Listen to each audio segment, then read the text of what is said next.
আহ মানে একটা মানুষের কাছে অভিশপ্ত জীবন। কারণ গরিব হয়েছি বলে মানুষের কাছে অবহেলা,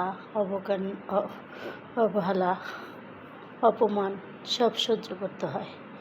তাতে আমার কোনো দুঃখ নয়। কিন্তু বাড়ি নেই, ঘর নেই, ঋণ আছে, তাতেও আমার কোনো দুঃখ নয়।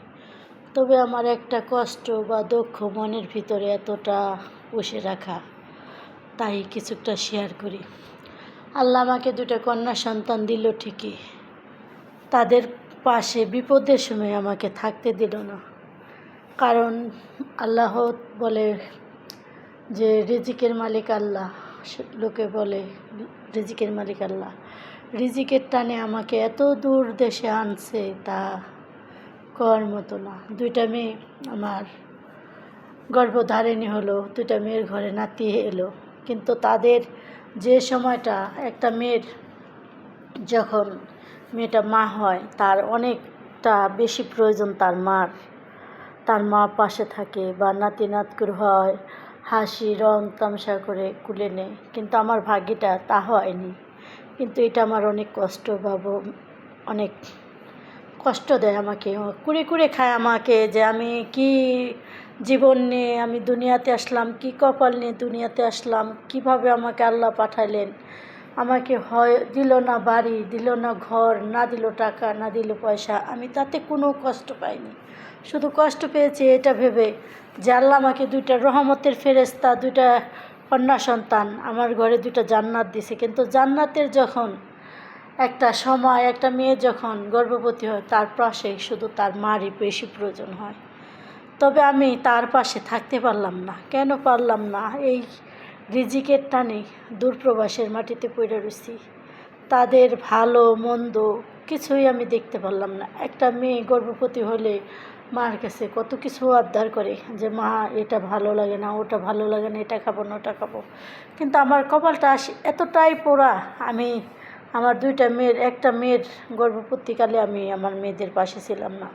আমার দুইটা মেয়ে মেডিকেলের বেডে, হাসপাতালে, সিজারের রুমে অনেকটা কান্না করছে যে আমার মা আমার পাশে নেই। কিন্তু অথচ আমার এমনই কপাল, আমি আমার মেয়ে দুটোর পাশে থাকতে পারিনি, তাদেরকে একটু সাহস বা মনোবল দিতে পারিনি। এটা আমার দুঃখ।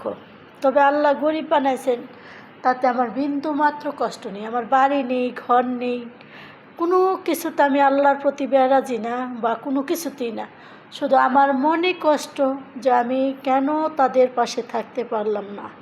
আমার মেয়েদেরও কষ্ট যে আমার মা দূরপ্রবাসের মাটিতে আজ পড়ে রয়েছে, আমাদের পাশে নেই।